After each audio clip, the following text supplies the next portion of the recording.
दोस्तों, यूक्रेन में जिस तरह से रूसी टैंकों और बख्तरबंद वाहनों का यूक्रेन की जवाबी कार्रवाई में उनकी भारी मात्रा में नुकसान होना, जो कि भारत के लिए भी एक चिंता का विषय बना है। रूस और यूक्रेन की इस जंग का जबकि 47वां दिन गुजर चुके हैं, लेकिन अब तक रूसी सेना को उम्मीद के मुताबिक कामयाबी नहीं मिलता दिख रहा है। दोस्तों, जबकि रूस ने खुद ही माना है इस युद्ध में रूसी सेना को भारी नुकसान हो चुका है, लेकिन अभी भी कुछ कहा नहीं जा सकता कि ये युद्ध और कितना दिन चलेगा। हालांकि रूसी सेना को इस युद्ध में जिस तरह से यूक्रेनी सेना के द्वारा भारी नुकसान पहुंचाया जा रहा है, जो कि रूसी सेना को हैरत में डाल दिया है। जबकि रूसी सेना दुनिया की दूसरे बड़े शक्तिशाली सेना होने के साथ एक अनुभवी सेना के तौर पर दुनिया में जानी जाती है। दोस्तों, इस जंग में रूसी सेना की बख्तरबंद वाहनों और टैंकों का भारी नुकसान होना, जो कि यूक्रेनी सेना के द्वारा इस्तेमाल एंटी टैंक मिसाइलों का बड़ी मात्रा में इस्तेमाल करना, कुछ सूचनाओं के आधार पर रूसी बख्तरबंद वाहनों की कमजोरियों को समझकर इनके खिलाफ यूक्रेनी सेना के द्वारा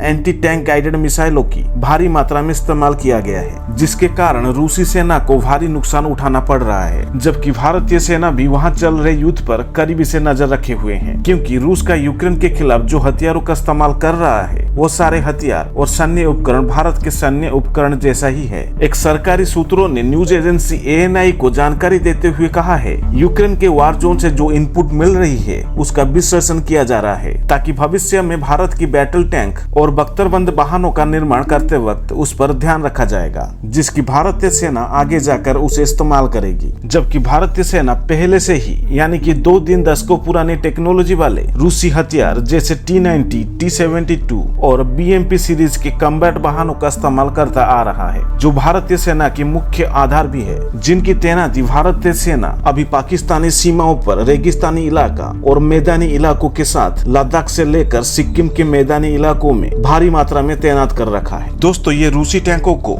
यूक्रेन के जंग में भारी मात्रा में नुकसान पहुंचाने के पीछे ये माना जा रहा है कि अमेरिकी सहयोगी देशों की तरह यूक्रेन को भारी मात्रा में एंटी टैंक और एंटी एयरक्राफ्ट वेपन की सप्लाई और जिनका उपयोग यूक्रेनी सेना के द्वारा रूस के सेना के खिलाफ किया जा रहा है, जिनमें Carl Gustaf anti tank rocket launcher NLAW और एंटी-4 मिसाइल शामिल है। बहरहाल, कुछ विशेषज्ञों के द्वारा कहा गया है कि ये जो रूसी टैंकों की डिजाइन है, ये काफी पुराना यानी कि 3 या 4 दशकों पुरानी होने की वजह से इन नई टेक्नोलॉजी के बने एंटी टैंक मिसाइल और रॉकेट्स के मुकाबले काफी पुरानी टेक्नोलॉजी के है। इसी वजह से मौजूदा युद्ध की हालत में रूसी टैंकों पर यह एंटी टैंक मिसाइल और रॉकेट्स भारी पड़ रहे हैं, जो भारत की पुरानी पड़ चुकी या कहे पुराने टेक्नोलॉजी वाले हथियारों को आगे जाकर नए डिजाइन के साथ बनाने की कोशिश किया जाएगा, ताकि आगे जाकर कुछ साल बाद नए टेक्नोलॉजी के हथियारों के साथ मुकाबला कर सके।